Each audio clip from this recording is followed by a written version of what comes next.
What if the key to a mother's shattered dreams wasn't in her polished resume, but in the chubby hands of her 4-year-old?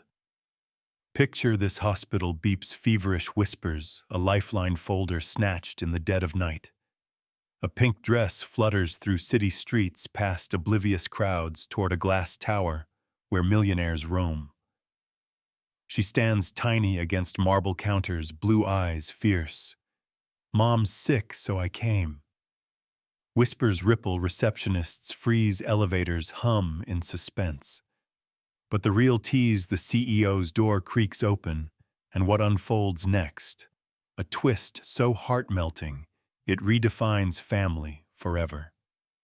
Curious, yet don't scroll away, linger for the reveal that proves courage comes in the smallest packages. One peek and you'll be hooked on their unbreakable bond. In the quiet corner of the room, a little girl sat curled on a plastic hospital chair, legs swinging above the floor. Her name was Ava Monroe. She was 4 years old, with hair the color of honey and eyes as blue and bright as the morning sky. She had watched her mother make sacrifices every single day, watched her come home late from the diner, exhausted only to sing lullabies before bed, watched her fix their broken toaster with duct tape and a spoon, watched her skip dinner so Ava Monroe could eat. And now Ava Monroe had watched her mother cry. She did not speak. She simply sat still, small hands clenched on her lap, her face serious beyond her years. When Clara James fell asleep, finally overtaken by medication and fever, Ava Monroe stood on the chair, leaned over, and gently brushed a strand of hair from her mother's damp forehead. Then she climbed down. She tiptoed to the bag, unzipped it slowly, and took the folder inside, the one her mom had looked at every night for a week. She stared at it for a long moment. Then she turned, walked to the coat rack, and reached for her favorite pink dress, the one with the little white bows on the sleeves. She slipped into it without a sound. Then, with both hands clutching the oversized folder, she padded out of the hospital room and down the hallway, past nurses and patients and the coffee machine that never worked. No one noticed her. No one stopped her. Ava Monroe found her way to the ground floor and out into the city, mourning. Cold wind pushed against her small frame, but she didn't flinch. She knew where she needed to go. She had seen the building on the brochure her mother had taped to the fridge. The city bustled around her, strangers moving too fast to notice the little girl walking alone. Determination in every step, she crossed streets with the confidence of a child who believed in her cause. She took the right bus because she remembered the number. She held the folder tight against her chest, as though it contained magic, as though it could change everything. 40 minutes later, Ava Monroe stood in front of a tall glass building towering into the sky like something from a movie. The letters on the front read, "Braden & Co. Global Solutions." She took a deep breath, then walked in. The reception area at Braden & Company was buzzing with the usual early morning rhythm. Footsteps clicking against the marble floor, quiet conversations, the hum of elevator doors opening and closing. Behind the front desk, Anna Parker, the receptionist, was flipping through her schedule for the morning interviews when a small shadow appeared across the marble. She looked up. A little girl stood there, no taller than the counter itself. A little girl stood there, no taller than the counter itself. She wore a soft pink dress with white bows at the shoulders, white socks bunched just above her shoes, and a tiny red clip holding back a strand of honey blonde hair. Her blue eyes were wide, curious, and utterly serious. Anna Parker blinked, unsure if this was someone's child who had wandered away from a visitor. "Sweetheart," she said slowly, leaning over the counter. Are you looking for someone? The girl nodded, clutching a folder almost half her size. I'm here for the job interview, she said simply. There was a pause. Anna Parker tried to process what she'd just heard. Interview, she echoed, stunned.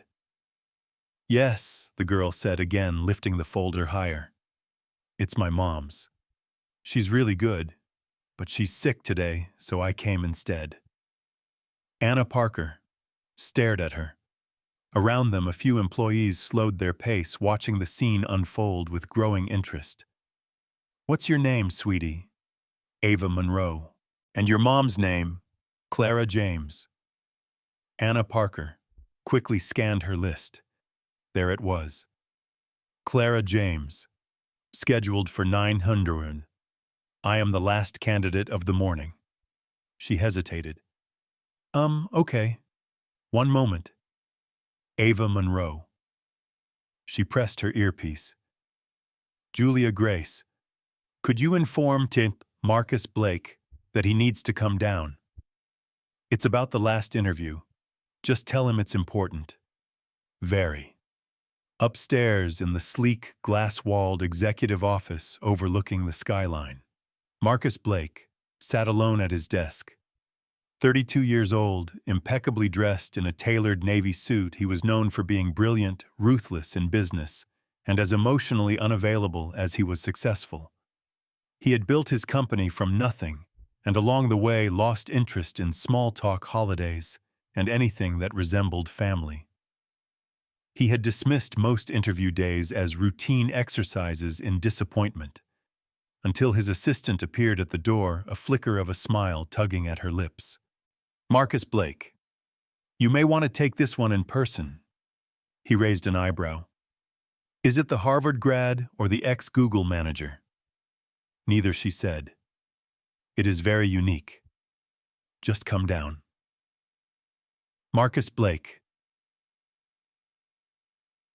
sighed, stood up, adjusted his watch, and made his way downstairs. When the elevator doors opened, he was greeted by a sight so unexpected that he stopped short. There she was, barely taller than a fire hydrant, standing in the middle of the lobby like she owned the place. Ava Monroe. The moment she saw him, her face lit up. You're the boss, she asked cheerfully. Marcus Blake blinked. Yes, I am. I'm here to show you my mom's paper, she said, walking right up to him. She's sick, but she really wants this job, and I think she deserves it. She handed him the folder with both hands. It was slightly smudged, the corner bent, but he took it. The room was silent. Dozens of people held their breath. Marcus Blake looked at her for a long second. Then, for the first time in years, the corners of his lips tugged upward just barely, but enough to be real. He turned to Ponta. Anna Parker. Clear my schedule for the next 15 minutes. Anna Parker blinked. Sir, I am conducting an interview. He turned back to watch Ava Monroe and gestured toward the hallway. Shall we? She beamed and nodded. Inside the conference room, Marcus Blake pulled out a chair for her twice her size, but she climbed up with practiced confidence, placing her feet on the bar below. Marcus Blake took his seat across from her and opened the folder, scanning the resume while occasionally glancing at her. So, Ava Monroe, he said, adjusting his tone. Tell me why your mother wants to work here. Ava Monroe leaned forward slightly, resting her hands on the edge of the table. Her voice was clear, not rehearsed, just honest. Mama works really hard, she said. She does not buy anything for herself. She always saves money for me. She wants a job that's not just cleaning or waiting tables. She says she wants to use her brain again. Marcus Blake looked at her unmoving. She went to college, but she had to stop. Ava Monroe added, because she had me. He blinked slowly, his jaw tight. And you think she would do well here? Ava Monroe nodded enthusiastically. She's really smart and kind. She always helps people. Marcus Blake stared down at the resume again, this time reading every line more carefully. Then he looked back at the girl. And why did you come here today? Ava Monroe. She smiled. Because Mama was really sad when she hung up the phone. She said she wanted to give me a better life, so I came to help. Marcus Blake leaned back slightly. His expression softened. Not much, but enough for anyone who knew him to realize something profound had just shifted. He gave a small, genuine smile. Well then, he said, closing the folder gently. Let us begin the interview. Marcus Blake sat across the table, hands loosely clasped over Clara James' resume, though he had stopped reading it.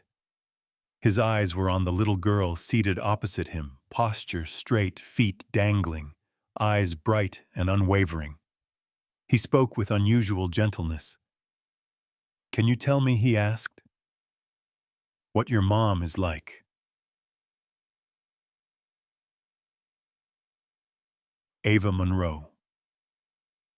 His hands were folded in her lap. She blinked, thinking, then said with quiet certainty, Mama works all day. All the time? He tilted his head slightly. What kind of work? She cleans houses. And sometimes she's a waitress. Sometimes she brings food to people's doors. She never gets to sit down much. Marcus Blake frowned slightly, nodding for her to continue. She never buys anything for herself, Ava Monroe added. Even when her shoes have holes, she says, no, these are still good, and then she buys me new ones instead. Marcus Blake glanced down at the girl's feet. White sneakers with glittery stars on the sides. New clean. It made sense now. She always puts me first. Ava Monroe said, and her small voice turned soft. Every time. There was a long pause in the room. The city noise was muted by the thick windows. In that quiet, Marcus Blake felt something stir inside his chest, something that had been still for too long. Did your mom go to college? He asked gently. Ava Monroe nodded. She did. She says she loved learning, but she did not get to finish. She had me. Marcus Blake. His breath caught in his throat. He leaned back slightly in his chair, eyes never leaving her. She told me. Ava Monroe continued that she didn't regret it. She says I'm her favorite reason to stop anything. That sentence, so pure, so full of loyalty and sacrifice, landed with the weight of truth. Marcus Blake closed the folder. He could imagine it. A young woman, bright, ambitious, full of potential, and then suddenly completely alone, no family support, no partner, a baby. And instead of running, she chose to stay to build a life around that baby, even if it meant scrubbing floors, waiting tables, missing meals. That kind of strength was not listed on resumes. And what do you want for your mom? He asked, his voice low. Ava Monroe tilted her head, thinking again. I want her to be happy, she said. She's always tired, but she smiles when I draw pictures for her, or when we watch cartoons. I think she just needs a break. She paused, then looked up at him, with eyes as wide and blue as the ocean. Mama doesn't need a lot of money, she said earnestly. She just wants a job that lets her buy ice cream every weekend. Marcus Blake froze. Something about that so simple, so heartbreakingly innocent cracked a piece of his well-armored exterior. She told me once, Ava Monroe, whispered that she would be the happiest woman in the world if she could just give me that a little bit of ice cream. Every Saturday, he swallowed hard. For a moment, he forgot to breathe. The silence between them was thick now, not awkward, but reverent. Ava Monroe shifted in her chair legs, swinging again. Marcus Blake finally leaned forward, placing the folder gently on the table. Ava Monroe, he said softly, you know I have interviewed a lot of people in this room. She looked at him curiously. But no one has ever said something that mattered quite like that. She smiled, unsure what he meant, but sensing it was something good. I think he said slowly, choosing his words with care. Your mother might be exactly the kind of person we need. Ava Monroe's face lit up. Really? Marcus Blake nodded. Really? Then, for reasons he could not explain even to himself, he added, and I happen to know a place that has very good ice cream. She beamed. Mama would like that. He smiled a little wider now. A rare, genuine smile, one that reached all the way to his eyes. For a moment he let himself imagine it. Clara James, sitting across from him, not in desperation, but with dignity. Ava Monroe, by her side, laughing. A life that was not built on sacrifice alone, but one where someone finally showed up for them. He walked to the door, and called for his assistant. Please find out which hospital. Clara James was admitted to yesterday, he said calmly. Send flowers and something for a little girl. Ask if she is available for a formal interview once she is well. Then he looked back at Ava Monroe, who was now standing proudly beside the chair folder in hand again. Thank you for coming today, he said. You did a very brave thing. She shrugged playfully. Mama says I'm brave all the time. Marcus Blake held the door open for her. She's right. Marcus Blake sat alone in his office, the folder still resting on his desk. The room was quiet now, sunlight creeping across the floor through floor-to-ceiling windows. Outside, the city buzzed along its usual path, but inside something had shifted. He opened the folder again, not out of obligation, but out of genuine curiosity. Clara James. Her name was typed neatly at the top of the page. Beneath it, a concise and well-structured resume unfolded. A record not of prestigious titles or high-powered jobs, but of promise and perseverance. Academic achievements: first full scholarship to a reputable university. Honors in her freshman year, president of the student marketing club, peer mentor. Her GPA was impressive, and her professors had left glowing references. Then a sudden gap, no degree completed, no internships. Instead, the next section began with a string of part-time positions. Waitress, housekeeper, delivery driver, late-night janitor. The kind of jobs no one boasted about. The kind of jobs that kept a roof over a baby's head. Marcus Blake read slowly, absorbing each detail, each choice. At the very bottom of the resume, beneath the last line of experience, a small handwritten note caught his eye. It was in soft ink, slightly slanted. Not dramatic, not begging. I am not looking for sympathy. I am only asking for a real chance. He stared at those words. They said more than any cover letter ever could. Marcus Blake leaned back in his chair and looked out the window, thoughtful. He had built his company on logic, data, measurable results. But there was something about her that broke through all of that. Not because he felt sorry for her, but because he admired her. He saw the kind of grit that never showed up in traditional interviews, the kind of resilience born not from ambition, but from necessity, the kind of quiet strength that shaped not just employees, but leaders. He pressed the intercom. Anna Parker. Yes, sir. I need a delivery sent to City General Hospital. A pause. Of course. What should we send? Marcus Blake. Stood walked to his bookshelf and pulled out a small gift-wrapped box he had once planned to give a colleague who had a baby. He had never used it. And have the florist downstairs prepare something simple, not too grand, just something kind. Anna Parker hesitated. Who should we address it to, he thought for a moment, then said softly, Clara James. And the message, Marcus Blake, glanced back at the resume, then replied, To the strongest woman I have yet to meet. The morning sunlight slipped through the hospital blinds warm against Clara James's pale cheeks. Her head ached dully and her limbs still felt heavy from fever, but something was different. The air in the room held a strange, almost fragile calm. She turned her head slowly and saw it. A small bouquet of wild flowers in soft pastel shades resting on the bedside table.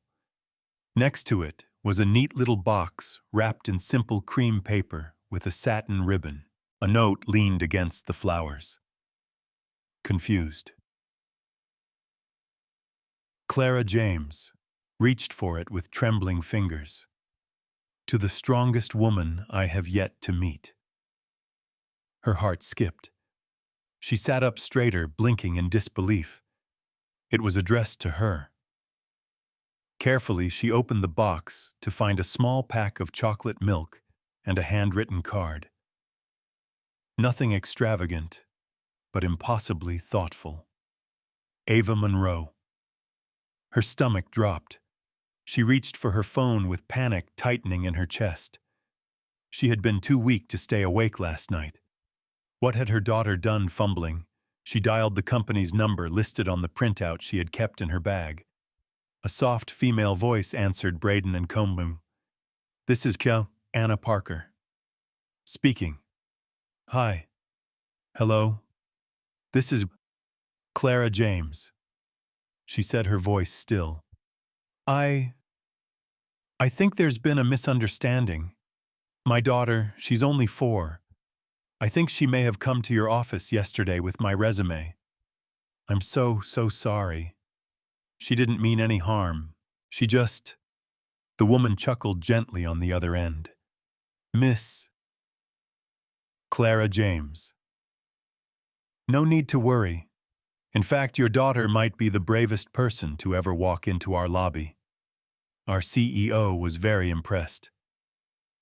Clara James froze. Your CEO? Yes, Anna Parker replied warmly. He would like to meet you formally this time.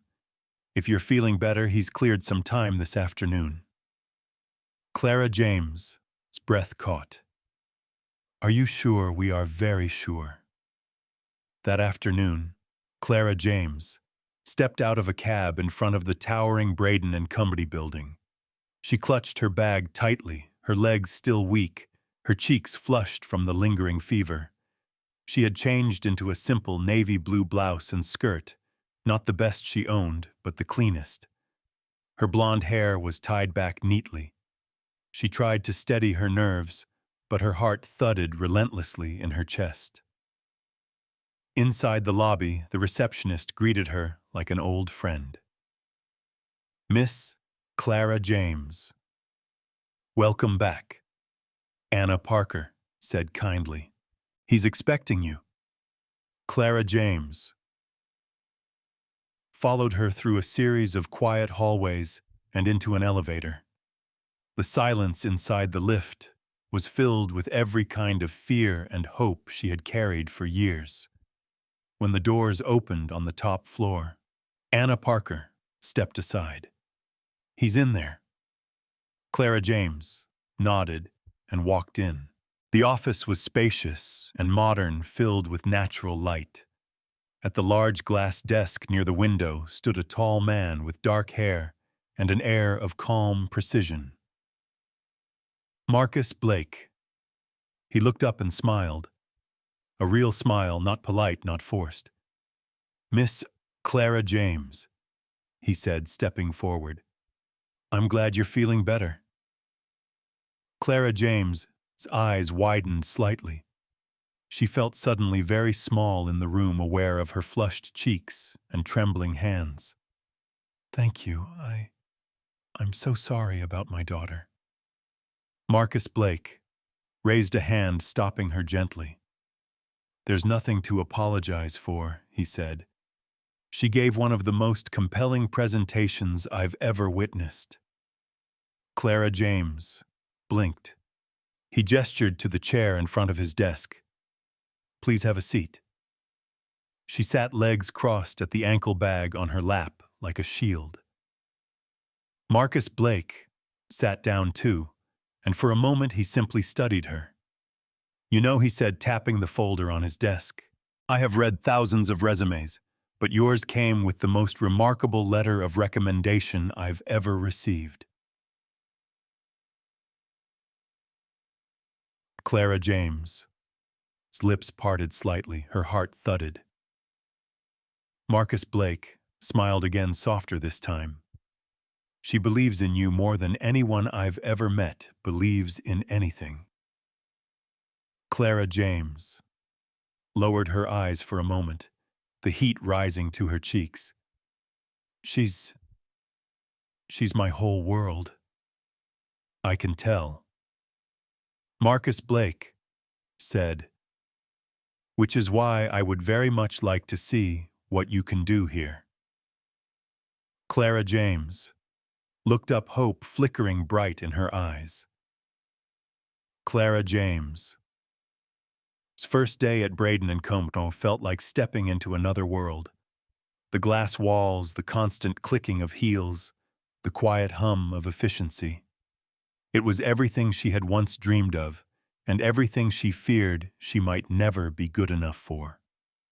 Marcus Blake offered her a position as a junior project assistant. She had expected an internship, maybe a trial period of filing papers, but this was real. The team was polite but distant. Her clothes were modest, her shoes a little worn. She looked different, sounded different, and many of her coworkers knew, without needing to ask, that she was the one with the kid. Some whispered that she had been hired out of pity. Others simply ignored her. But Clara James didn't flinch. She came early, stayed late, took notes, asked questions. She soaked up every training video, read every company report, watched how the senior assistants moved, organized, followed up. Her fingers flew over the keyboard like she had never left school. And when she made mistakes, and she did, she owned them, fixed them, and never repeated them. Slowly, the tone began to shift. Someone asked her for help fixing a slide deck. Another asked if she could organize a meeting schedule. And then someone said thank you and meant it. But one person never doubted her. Marcus Blake. He never hovered, never micromanaged, but he watched closely. And when Clara James's name came up in meetings, he would lean forward, asking what she had contributed, how her ideas were received. He noticed everything. Like the day Ava Monroe had a fever and Clara James called in to say she might be a little late. Marcus Blake sent her a private message. "Family comes first. Take the time you need." Or the afternoon, he noticed her skipping lunch and had his assistant accidentally bring an extra sandwich to the break room. Or how he made sure she was always seated at the table, not in the back, during project reviews. He never said anything directly, but she knew. And for the first time in a long time. Clara James began to believe in her own worth again. One evening, long after most of the office had gone dark, Clara James sat at her desk finishing edits on a presentation for a major client. The soft buzz of the city lights glowed through the windows. Her eyes were tired, her fingers stiff, but she felt something rare. Fulfillment. She did not notice. Marcus Blake, approach until he spoke. You work harder than most people who have been here 10 years. She looked up startled, then smiled. Guess I have 10 years to catch up on. He gestured to the chair beside her desk. May I? She nodded. For a moment they just sat there, two people surrounded by quiet, the hum of the city below. Then, Clara James spoke, voice low. You know, I never thought I would end up in a place like this. Marcus Blake looked at her curious. Why not? She hesitated. I was in college, she said slowly. Marketing major. I loved it. I had plans, internships lined up. Then she took a breath. I met someone. Thought he was everything. Got pregnant in my first year. Marcus Blake. His expression didn't change, but his gaze softened. I thought maybe we'd figure it out together, but he left. Disappeared. She paused again. My parents said I ruined everything, that I had embarrassed them. They told me to either give the baby up or leave. Marcus Blake didn't move. I left, she said simply, and I never went back. She looked down at her hands, twisting them slowly. I chose Ava Monroe. I chose to be her mother. But I had to let go of everything else. The degree, the apartment, the future I thought I'd built. Marcus Blake reached across the desk, gently placing his hand over hers. She froze, expecting sympathy, or worse, pity, but his voice was steady. I was left too. She looked up. I was 10, he continued. My parents died in a car accident. No siblings, no extended family who wanted a kid. I bounced between homes, learned to survive. I built this company because I wanted control over my life, but I never had what you have. What's that? She whispered. Courage, he said. You chose love. Clara James. Even when it cost you everything. Her eyes filled with tears. I used to think I was weak. She said, you are anything but. They sat there in silence again, not needing to say more. In that quiet, something changed. Respect deepened, walls softened, and two people long used to surviving alone began to feel the unfamiliar comfort of being understood. Months passed, and Clara James's world slowly transformed. She had grown into her role with grace and grit. Colleagues who once looked past her now sought out her input.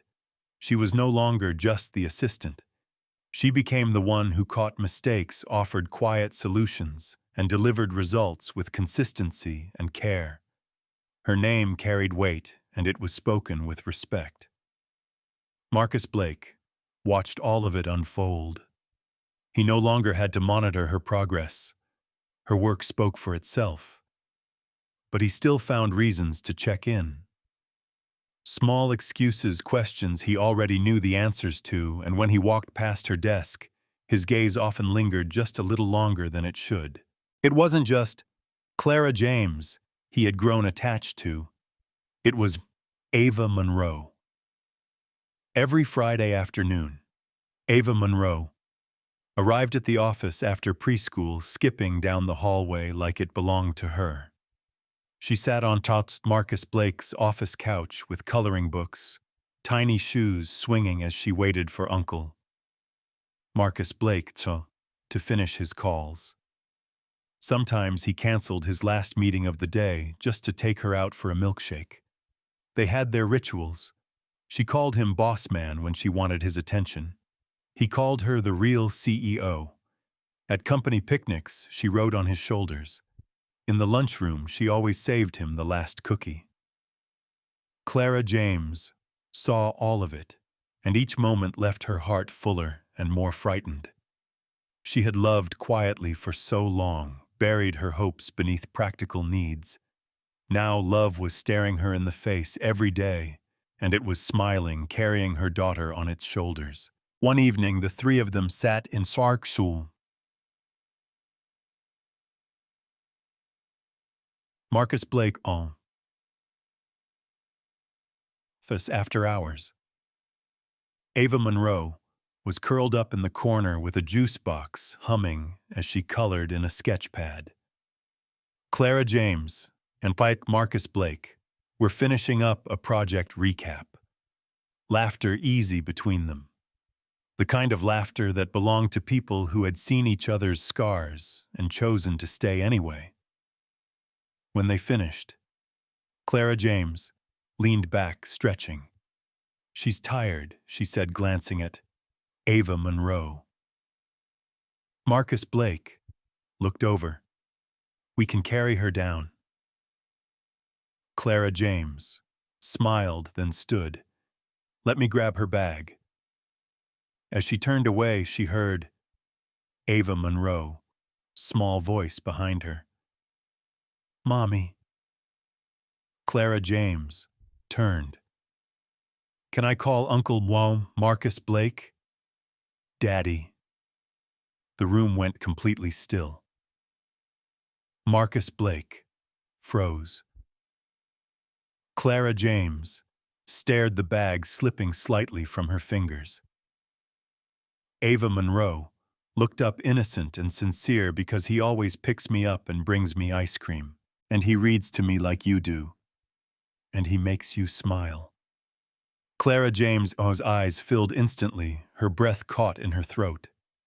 Not from surprise, but from certainty, because deep down she had already known.